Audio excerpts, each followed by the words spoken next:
વલસાડ નગરપાલિકામાં સામાન્ય રીતે વિરોધ પક્ષ સરકારને સવાલ પૂછતો હોય છે, પરંતુ અહીં તો શાસક પક્ષના સભ્યોએ જ પોતાની સત્તા સામે બંડ પોકાર્યો।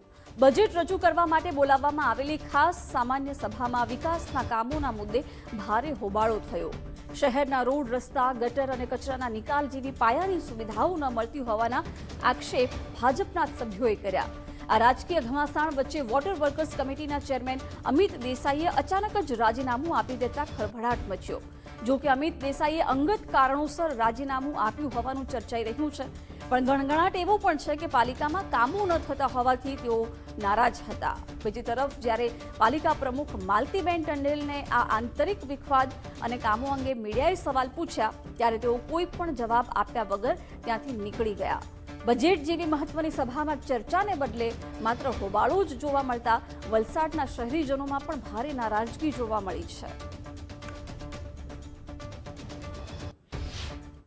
સભ્યોએ વિરોધ કર્યો છે, ભાજપના જ સભ્યો છે તેમને વિરોધ કર્યો છે અને કહ્યું છે કે કામ નથી થતા। એ બાબતે તમારું શું કહેવું છે? કામ તો થશે, ધીમે ધીમે થતા છે એટલે થશે। હવે ચાલુ તો કરી છે।